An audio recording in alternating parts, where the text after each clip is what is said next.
बेटे का नाम, भाई का नाम रावण रखना पसंद नहीं करता। क्यों नहीं करता?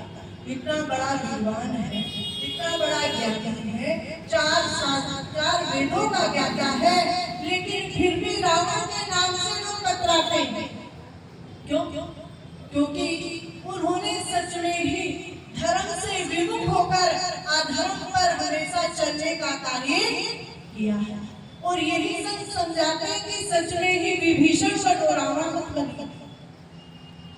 रावण के पास सब कुछ था और विभीषण के पास कुछ भी नहीं था, लेकिन जब समय आया तो विभीषण के पास सब कुछ हो गया और रावण के पास कुछ भी नहीं बचा। यही तो इतिहास है, ये अलग अलग इतिहास है। रावण के एकलव्य पुत्र सवाल में नाती और जिसके घर में दिया ना बाती। रावण के नाम की कोई जोत जलाने वाला नहीं बचा। और विभीषण ने कभी सपने में भी नहीं सोचा होगा कि मैं लंका का राजा बनूंगा। भाई अगर रावण नरेश था तो आगे मेघनाद बनता। लेकिन कहते ना, हो ही सोई जो राम रची राखा, को करी तर्क बढ़ावे साखा। ये होगा वही जो भगवान, जो खुदा चाहते हैं।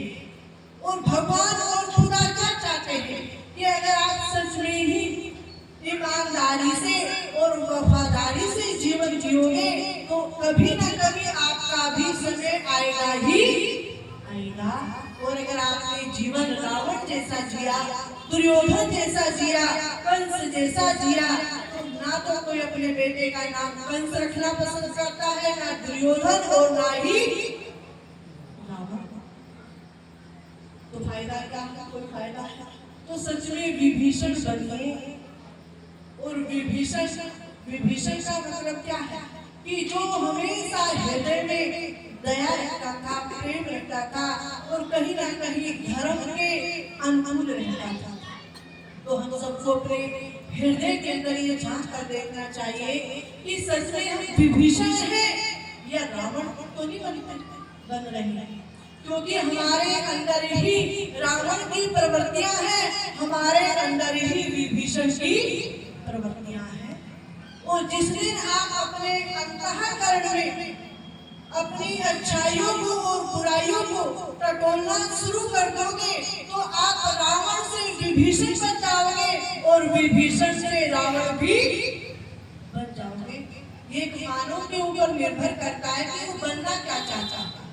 जैसे बच्चे से बार बार क्या करता है, बेटा आप बड़े होकर क्या बनोगे, पढ़ लिख कर क्या बनोगे, पूछते हो ना। तो कहता है मैं तो पुलिस बनूंगा, मैं डॉक्टर बनूंगा, मैं मास्टर बनूंगा। होता है। अब सोचिए अभी वो बना कुछ नहीं, अभी पढ़ाई भी नहीं की उसने, लेकिन फिर भी उसकी ख्वाहिशें हैं।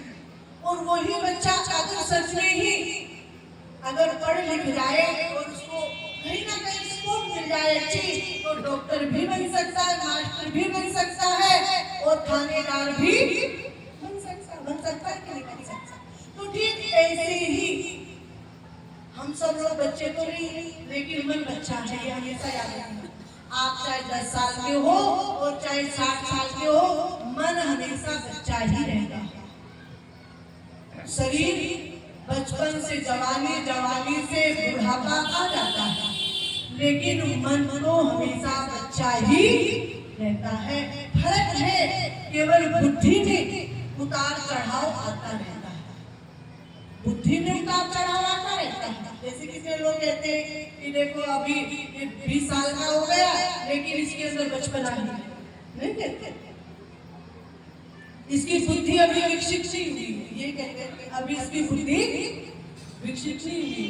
तो सच में बुद्धि में विकास होना तो कहते हैं अभी समझदार हो गया, और बुद्धि में विकास नहीं होना तो कहते हैं अभी तो इसके अंदर बचपना है।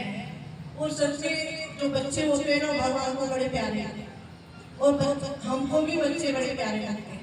क्यों लगते हैं? क्योंकि बच्चों के अंदर छल कपट नहीं होता है, उनका मन निर्मल होता है, उनको जो कहना होता है वो मुंह पे कह देते हैं, है ना।